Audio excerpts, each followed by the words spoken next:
This is video 5.9.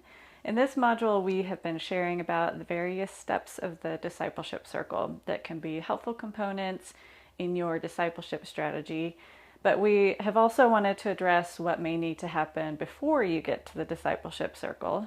So that was video 5.4, where Jared talked about how and where to find new relationships. Because a discipleship strategy won't do you any good if you don't know how to meet new people. But there's also something at the end of the discipleship circle that we want to be sure to address, and that's ending a discipling relationship. You need to know, you need to have the why, when, and hows of ending a relationship built into your discipleship strategy. There's a couple of circumstances why you might need to end a discipling relationship. The first is in cases of obvious dysfunction or harm. If the other person begins to take advantage of you in your relationship, maybe asking too much from you, asking for financial assistance in an unhealthy way, or not honoring your boundaries of some kind. Other examples of serious dysfunction could be developing manipulative or abusive tendencies or sexual misconduct of some kind. So these are the big red flag things that require an immediate end. And the best way to do this in these situations is to bring in a third party as a mediator. Having someone else a part of the conversation can help clarify things in case there's been a significant misunderstanding or miscommunication. They can help protect against things like manipulation, and they can be an outside witness in case of any later accusations. They can also provide accountability to be sure that whatever is decided upon for the situation is carried out.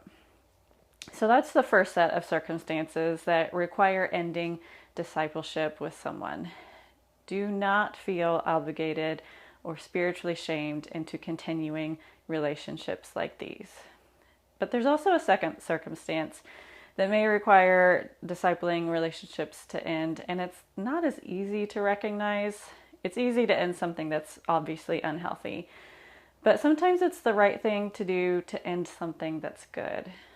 Throughout your ministry, you will most likely have some relationships that ultimately begin to demand so much of you that it outweighs the positive. And hopefully by creating your discipleship strategy within the context of that discipleship web and making it a priority to bring others into your discipling relationships, you can help prevent some of these. But chances are you are going to develop some of these relationships. You can see some good coming from the relationship. You're helping someone take steps on their faith journey. So you think, if I'm doing some good, shouldn't I keep going at this? Here's a couple things to consider as you make a decision like this. First, how much is that relationship taking away from you? Think about how you feel emotionally, spiritually, and even physically. After you process this, think about how much that relationship is taking away from other relationships. Is it affecting your time or relationship with your family? Is it taking away from your other discipling relationships? Is it affecting your ministry? And finally, after you consider these things, talk to a mentor for feedback as you process. It can be the right thing to end a fruitful discipling relationship if it's at the expense of too many other things. Now, you're going to end these relationships in a different way than you would those unhealthy relationships that we talked about first. It doesn't necessarily have to be immediately. Instead, I'd encourage you to think about this person's faith journey, a journey we're all on with God from beginning of our life all the way to the end.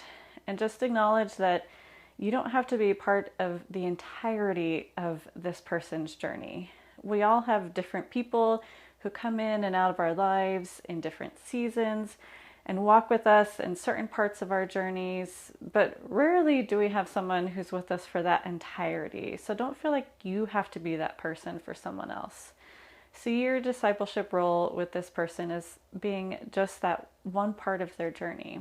You aren't able to walk with them to the end, but you can play an important part for this season. So think about just the immediate moment on this person's faith journey. What is it that they need right now?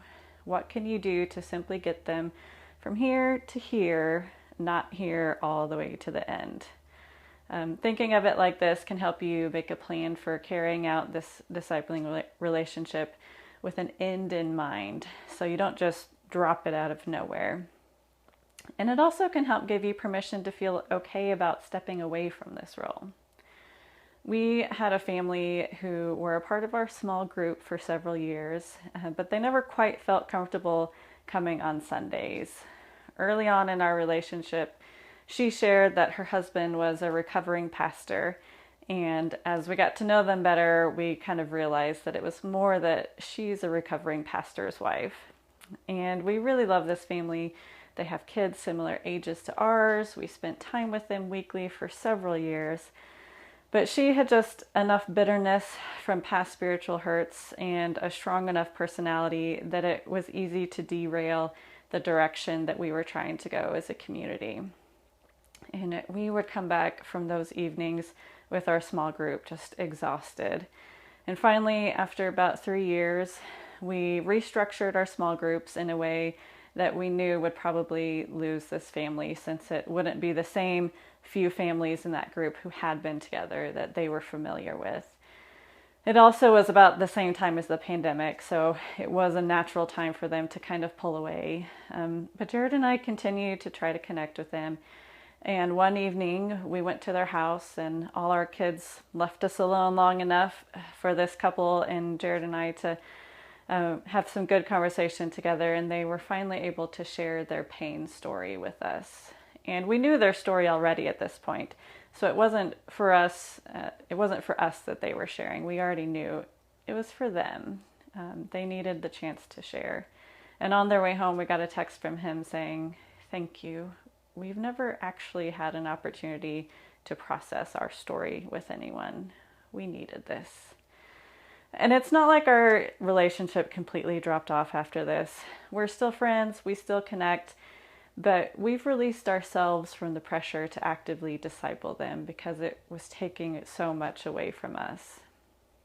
And we recognize that we are able to play a role in that one part in their story and give them what they needed for that time in their lives. So as you develop your discipleship strategy, make sure that you build an off-ramp into it. Know how to identify when and how to step away from discipling relationships. Often the hardest part isn't ending these relationships, it's giving ourselves permission to end them. But if you have it already built into your strategy, that permission is going to be able to come much more easily.